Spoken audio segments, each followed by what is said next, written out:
La doctora Benilde García nos va a hacer la presentación del espectro oncológico de los pacientes del registro de anemia de Fanconi. Ella es doctora en genética desde México.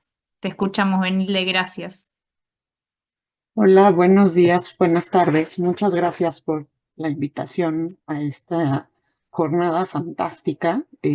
Primero reconocer todo el trabajo que ha puesto Ceci alrededor de esto y la compañía de Caro, que ha sido siempre fundamental. Yo voy a hablarles un poco del espectro oncológico que hemos visto en los pacientes del registro de anemia de Fanconi de México. Pero como soy la primera persona en presentar, pues empezaré también hablando un poco de generalidades de la anemia de Fanconi, que sabemos que tiene tres grupos de manifestaciones principales. Las alteraciones del desarrollo físico, de las cuales hemos hablado en otras jornadas como esta y que la literatura reporta que están presentes en 80% de los casos y pueden encontrarse desde antes de que los pacientes nazcan. La falla medular, a quien debe el nombre de esta patología y que está presente en prácticamente todos los pacientes con anemia de Fanconi, con una edad media de presentación cercana a los 6-7 años. Y el tema del que hablaremos en esta jornada el día de hoy, que son el riesgo incrementado de padecer enfermedades oncológicas, ¿no? Tanto leucemia como neoplasia mielodisplásica y tumores sólidos, y que por ahora lo que está descrito en la literatura es que lo presentan alrededor de 20% de los pacientes cuando vemos las cohortes o los grupos de pacientes más grandes donde esto se ha estudiado.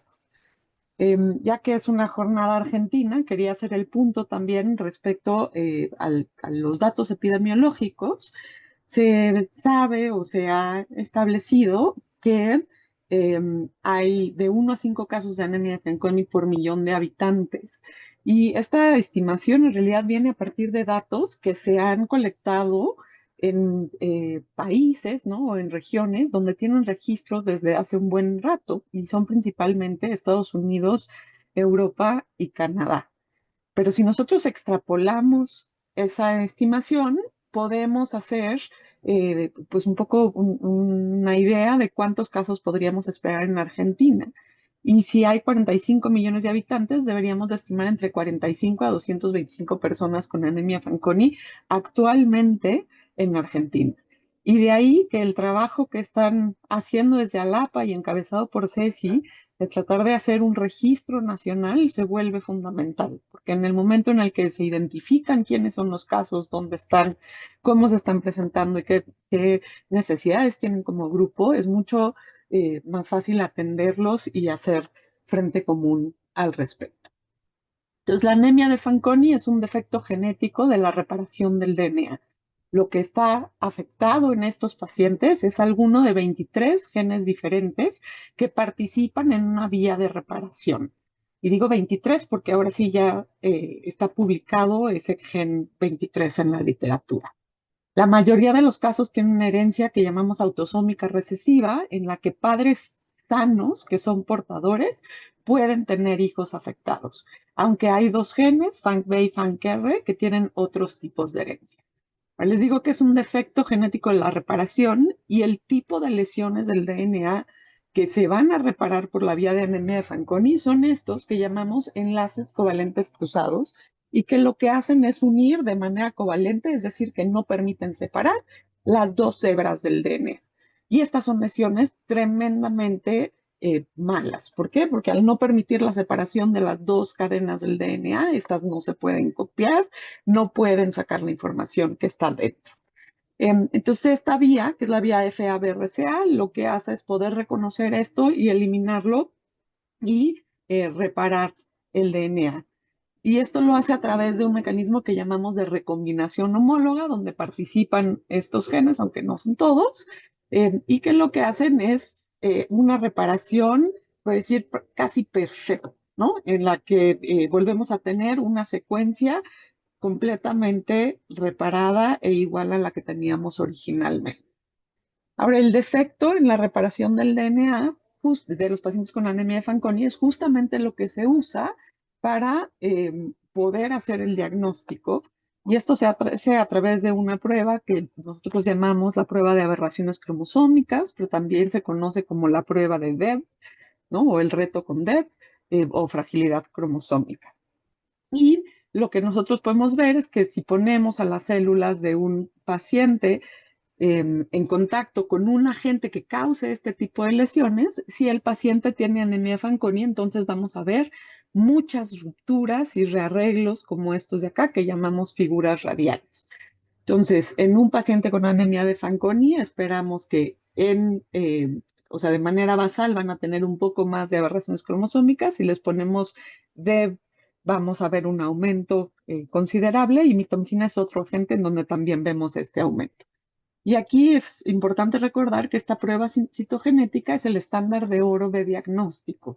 Y como hablaba Ceci, efectivamente el diagnóstico de precisión, sabiendo cuál es el gen que está afectado, permite dar mejor información, pero en todo caso todos los pacientes, independientemente de cualquiera de los 23 genes que tengan afectados, van a tener un aumento en las rupturas cromosómicas después de la exposición a agentes que causan este tipo de daño.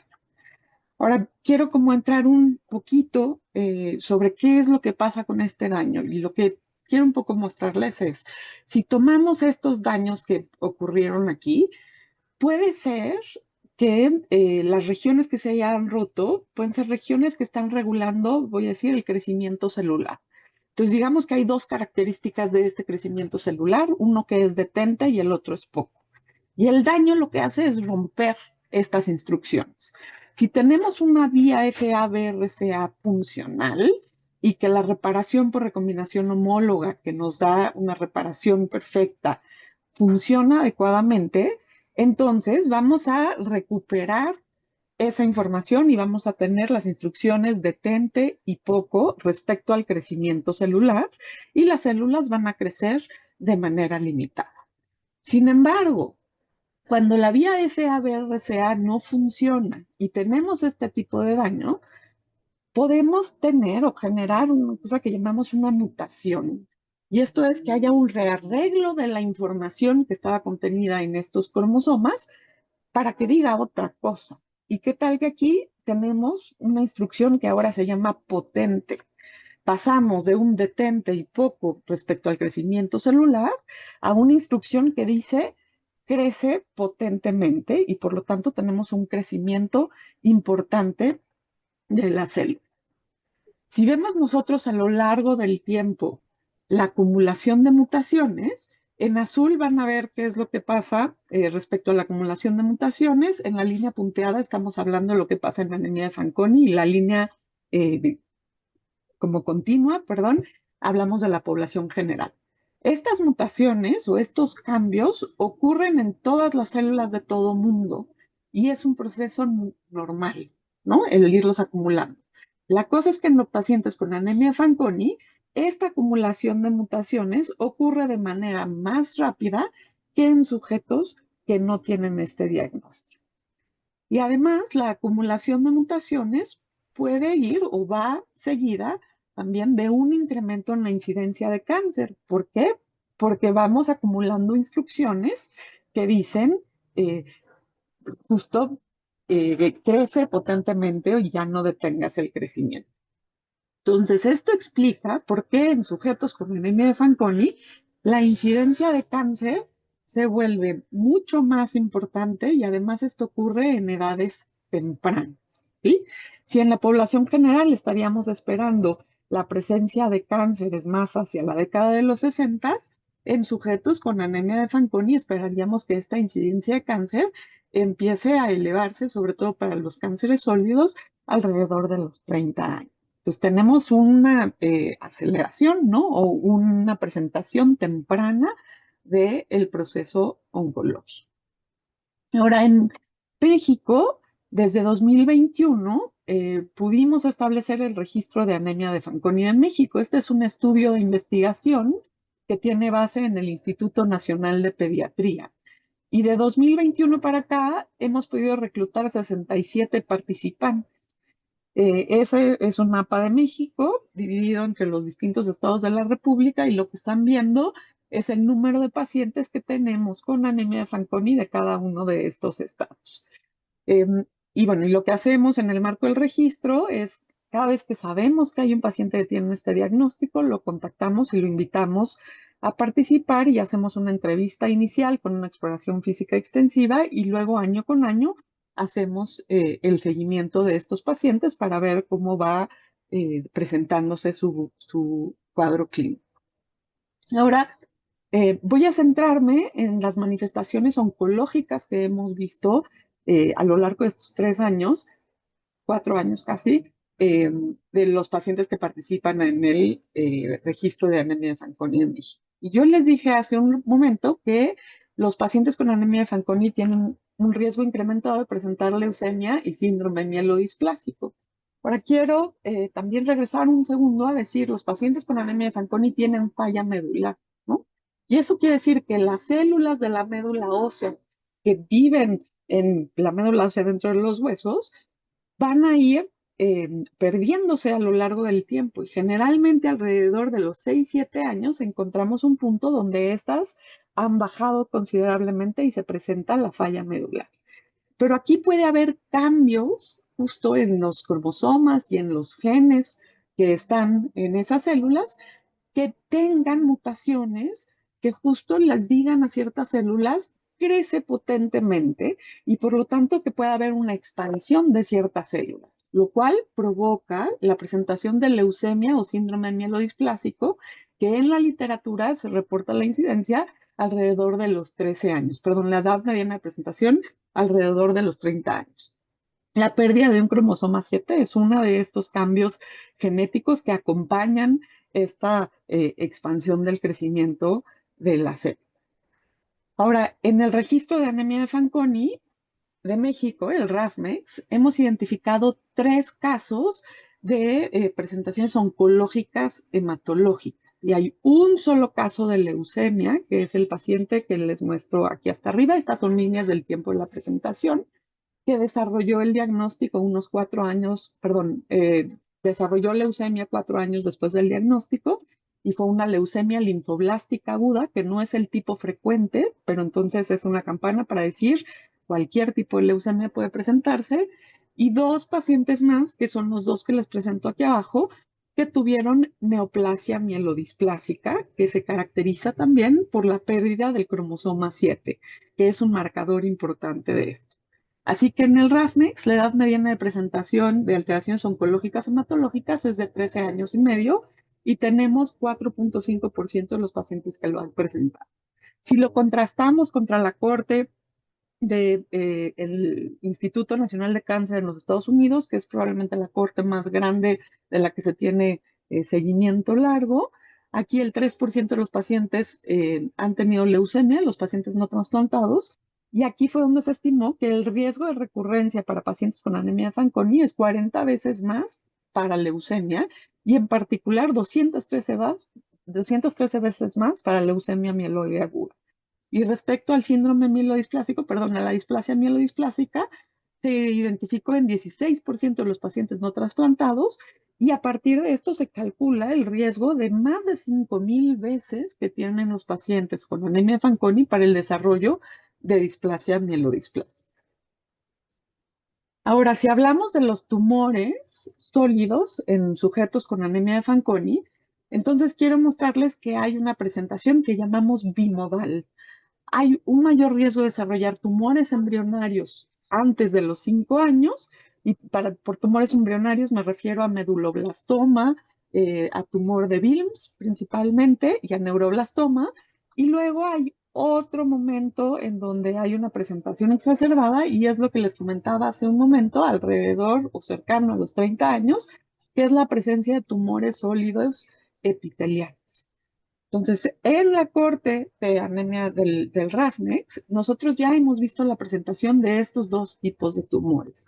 Tenemos el caso de una paciente que de hecho su primer manifestación de la anemia de Fanconi fue la presentación de este meduloblastoma y como pueden ver en la línea del tiempo, el diagnóstico del meduloblastoma ocurrió antes del diagnóstico de anemia de Fanconi. Y esto es algo siempre a sospechar. Un paciente con este tipo de tumores a edades tempranas, menores de 5 años, sospechar que puede ser una anemia de Fanconi.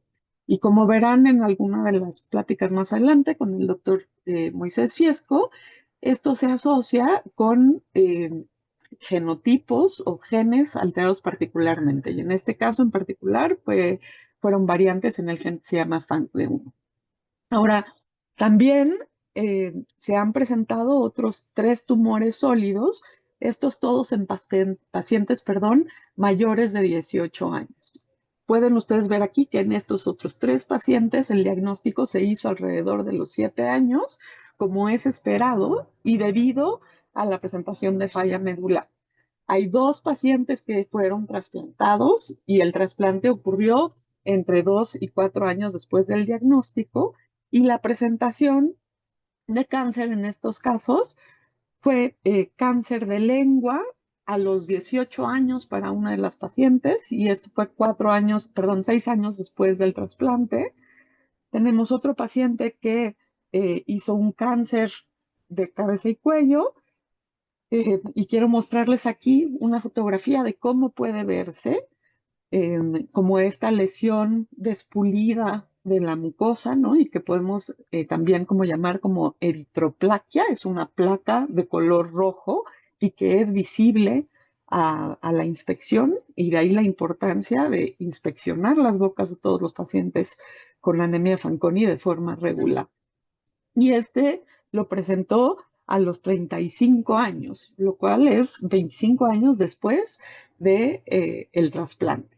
De hecho, está bien establecido en la literatura que el trasplante per se es un factor de riesgo para el desarrollo de cánceres más adelante. Finalmente, este paciente tiene un diagnóstico reciente de cáncer anal, eh, que, que, bueno, quiero decir también que estos 3 pacientes fueron diagnosticados con formas, voy a decir, como severas y también tardías de estos cánceres, ¿no? No se detectaron en momentos tempranos.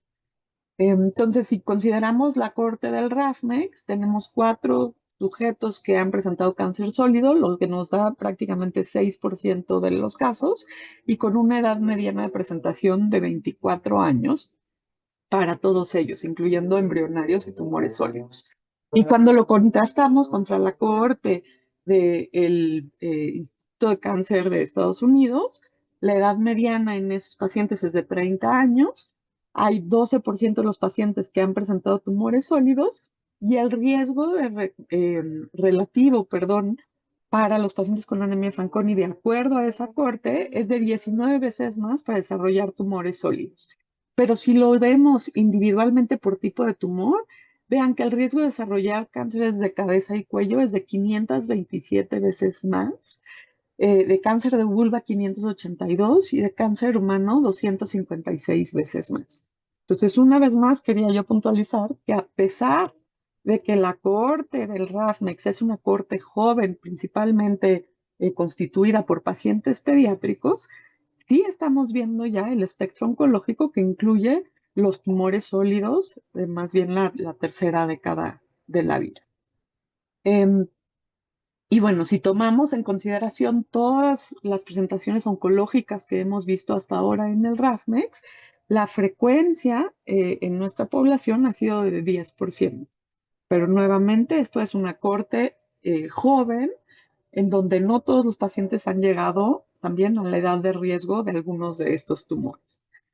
Ahora, les mencioné que podemos detectar alteraciones cromosómicas que nos pueden sugerir que se está desarrollando algún proceso neoplásico o oncológico en el sistema hematológico, y les mostré también cómo se pueden identificar con la inspección algunas de las alteraciones a nivel de boca. Eso quiere decir que hay maneras de detectar de manera temprana estos tumores. Y de hecho, esto es lo mejor que podemos hacer para los pacientes con anemia Fanconi, detectar los datos tempranos de la aparición de estos cánceres. Entonces, retomando, las neoplasias para las que hay mayor riesgo en los pacientes con anemia de Fanconi son la leucemia mieloide aguda, aunque también otras leucemias pueden estar, neoplasia mielodisplásica y las neoplasias sólidas, que son principalmente cánceres epiteliales de cabeza y cuello y anogenitales. Entonces, ¿qué tipo de prevención tenemos que hacer, ¿no? Si sabemos que los pacientes tienen riesgo incrementado de desarrollar cáncer de cabeza y cuello, anogenital, también de piel, aunque no se los puse yo aquí, y de leucemia, si, sobre todo si no han tenido trasplante.